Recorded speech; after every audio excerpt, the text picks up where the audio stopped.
कहीं ना कहीं फेडरल स्ट्रक्चर को चोट पहुंचाने की कोशिश होती है। तो मुझे लगता है कि कुछ वर्षों बाद अगर आप ही की सत्ता बनी रही तो राज्य नाम की अवधारणा शायद कहीं खत्म ही ना हो जाए कि India is A union of states के बदले रहे India is A union of union.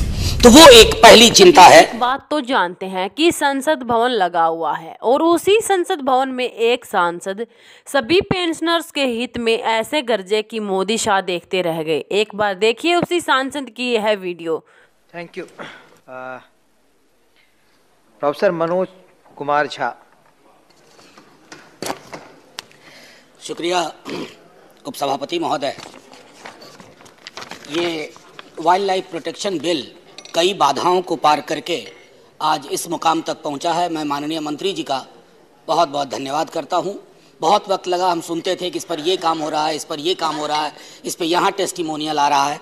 तो आमतौर पर मैं बधाई के साथ साथ कुछ ऑब्जर्वेशन मेरे होंगे, मैं समझता हूं कि उसके बारे में मैं जिक्र करूंगा। पसंद आए तो ग्रहण करिएगा, ना पसंद आए तब भी ग्रहण करने की कोशिश कीजिएगा। हाँ, संग्रहण कीजिएगा। माननीय उपसभापति महोदय,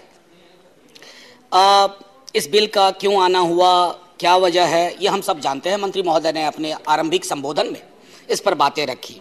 मेरी चिंता या यूं कहूं कि दुविधा बीते 19 के बाद से, जब से दोबारा सरकार बनी है, अभी मैं एक अपने साथी से बात कर रहा था जो अक्सर मित्रवत ही रहते हैं हमारे भाजपा के साथियों के साथ। तो उन्होंने एक बात कही कि सारी बिल का मजमू कुछ भी हो, एक चीज कॉमन है, कहीं ना कहीं फेडरल स्ट्रक्चर को चोट पहुंचाने की कोशिश होती है।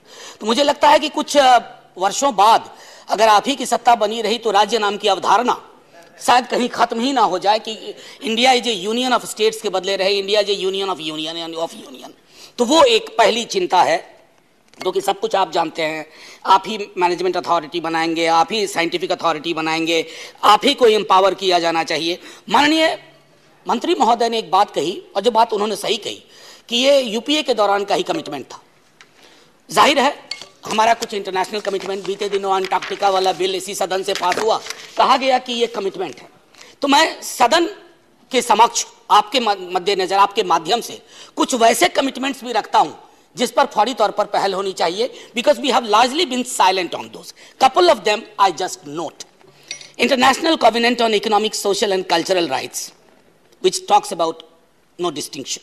The Committee on Elimination of Racial Discrimination. The International Covenant on Civil and Political Rights.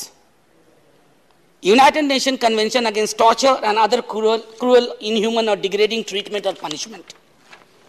International Convention on Elimination of all forms of racial discrimination. Blah, blah, blah.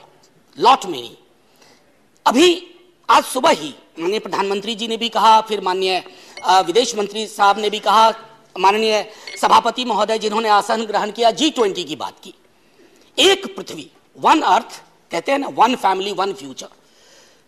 तो सर उसके अंदर सबसे महत्वपूर्ण चीज यह है कि दुनिया में दीवार गिराने से पहले अपनी दीवारें भी गिराई जाए।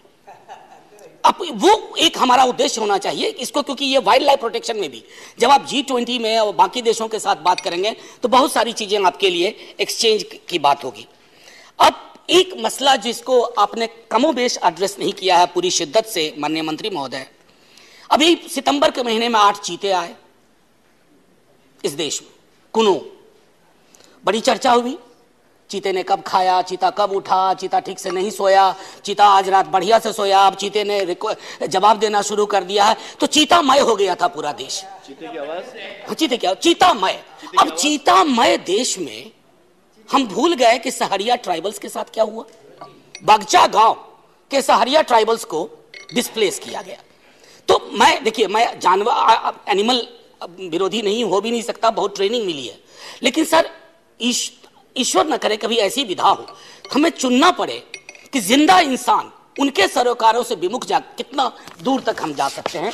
ये इससे पहले सर एशियाटिक लायन आया था, तब भी ये डिस्प्लेसमेंट हुए थे, ये ऑन रिकॉर्ड है। अब तो आदिवासी हमारे जो समुदाय के लोग हैं वो कहते हैं न धरती अपनी न जंगल अपना, और मैं तो उस डिबेट में जाना ही चाहता, वनवासी या आदिवासी, कुछ भी कह लीजिए, कोई भी वासी, लेकिन उनके बसावट की चिंता अगर नहीं है, और मैं चीता विरोधी नहीं हूं, फिर से दोहरा रहा हूं, मैं भी बहुत समर्थक हूं चीते का, लेकिन चीता भी ज्यादा प्रसन्न होता अगर उसको किसी का घर उजाड़ना ना पड़ता। अब आइए सर, आपकी जो अभी तक की भी व्यवस्थाएं मैं देख रहा हूं, इसमें 4 मिनट बोल भी गया मैं, sorry sir. Criminalisation of tribes, ये मैं एक आग्रह करूंगा माननीय मंत्री महोदय से, जब कभी ऑफेंस, आपने पेनल्टी बढ़ाई है, जेल टर्म बढ़ाया है, आप एक बार एफआईआर पढ़िए, किस तरह की एफआईआर लिखे जाते हैं और कौन फंसता है उसमें। बड़े एफआईआर जब क्योंकि वायलेट किया उसने इस कानून को, उस संदर्भ में कह रहा हूं। माननीय मंत्री महोदय का सवाल पूछने का अधिकार है, मैं उनको यही कह रहा था कि narratives of how offences are constitute and the actions of accused person, please read the FIR. नहीं, जो लॉ के वायलेशन की बात होती है, अब इन्वेस्टिगेटिव एजेंसीज की आपकी अनचेक्ड पावर्स हैं, आप उस पर थोड़ा काम करो। और wild life protection act specifically targeting and prosecuting forest dwellers, ये कई लोगों की जो ह्यूमन मानवाधिकार के लिए काम कर रहे हैं, उन्होंने भी लगातार एक बात कही है। एक आग्रह करूंगा कि दुनिया के, खास करके यूएस का भी देखा है कि एक establishment of national wild life corridor system, बस 1 मिनट लूंगा सर, 1 मिनट हो चुका उस तरह की जो यूएस की तरह का है एक वाइल्ड लाइफ कॉरिडोर सिस्टम हम विकसित करें।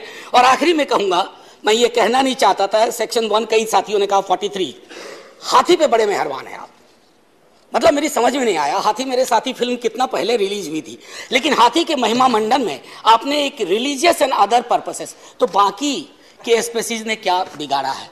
और कभी अगर हाथी अपनी जुबान से बोल पाए तो वो भी ये रिलीफ नहीं चाहता होगा, क्योंकि हाथियों के संदर्भ में भी कहा जाता है कि पोस्ट ट्रॉमेटिक डिसऑर्डर जब उसका डिस्प्ले होता है, एग्जिबिशनिज्म की पॉलिटिक्स होती है, तो उसका क्या होता है। बहरहाल सर, मैं यही खत्म करूंगा, माननीय मंत्री महोदय को धन्यवाद देते हुए।